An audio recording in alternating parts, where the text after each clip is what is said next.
What is up, people of YouTube? I'm your host Vernon. This is Floyd Lamb Park. Let's fish that.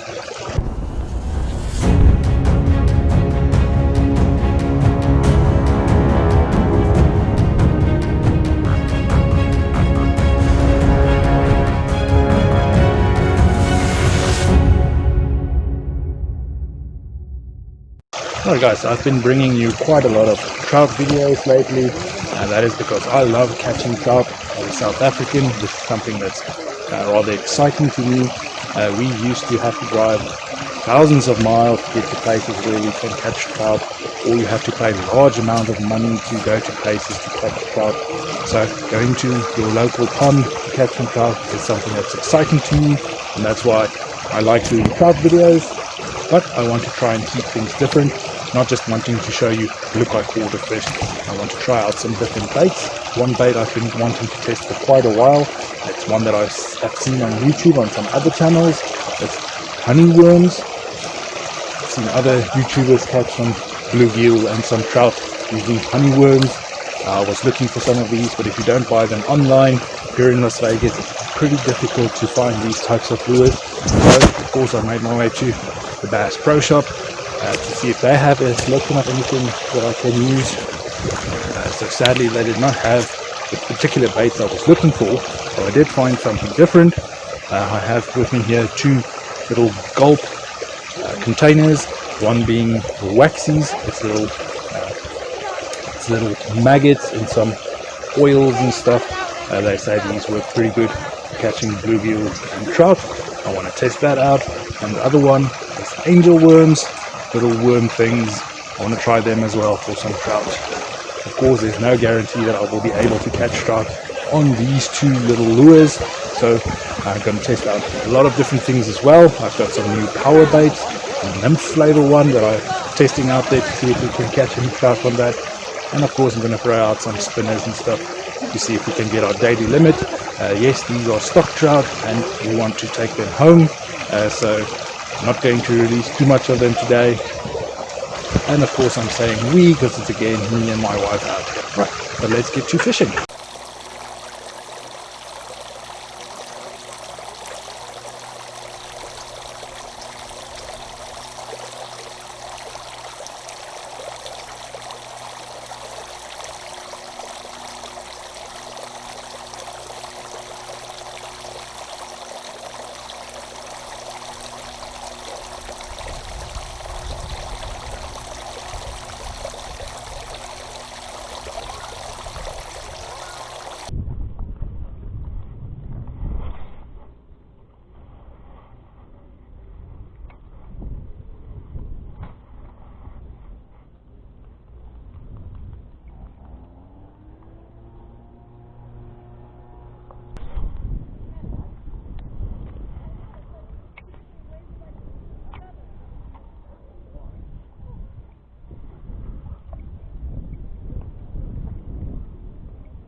Okay, so besides for the little spinners, another thing that I'm testing out today for the first time is a new scent for the power baits for me. This is some nymph, so it says grape nymph. We're going to try out this power bait, see whether there's something more natural, something that the fish are more used to eating, like nymphs, if that's something that they would prefer above some cheese or stuff like that. So we're testing out these power baits as well. Alright, and then we still need to use our little waxies, our little maggot imitations. For this I'm going to use a bobber. Just going to let that float in the water with this down, a small hook with some of these waxies on there. Let's see, the trout wants that, or perhaps if there's some bluegill or something around, if they'll be willing to go for that.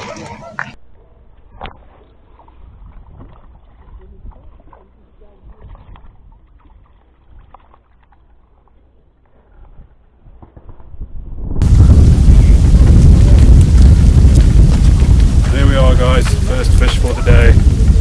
Caught on a little spinner, get him unhooked. Alright guys, so first little trout for today. We are going to keep some trout, but this one is rather small, so quickly going to release this one.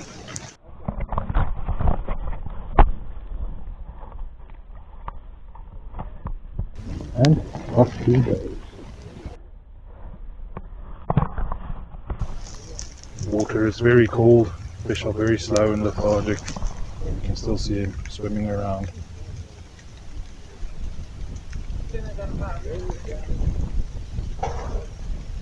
And down back he goes. Right, so we moved spots from down by the dam. We moved spots to a different location. I tried the little worms, the little angel worms, but you get quite a lot of leaves. There are quite a lot of leaves down on the bottom of the pond, so we had quite a lot of debris.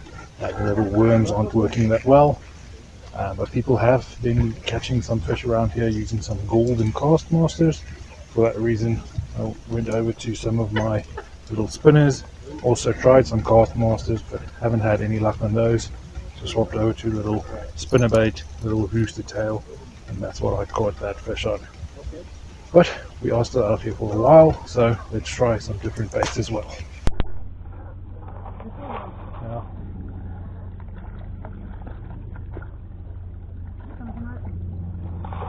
Alright guys, I've caught a lovely little trout, a little spinner. This one is a nice size, so I think we're going to keep this one. So we can get him unhooked and on the stringer. Alright guys, so nice big trout. We're going to have this one on the stringer swimming around in the water. Try and keep it alive.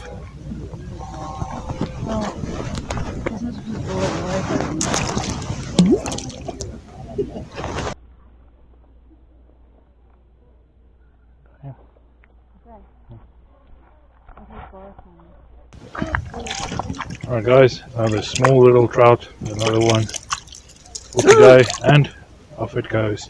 Nice quick release on that little trout.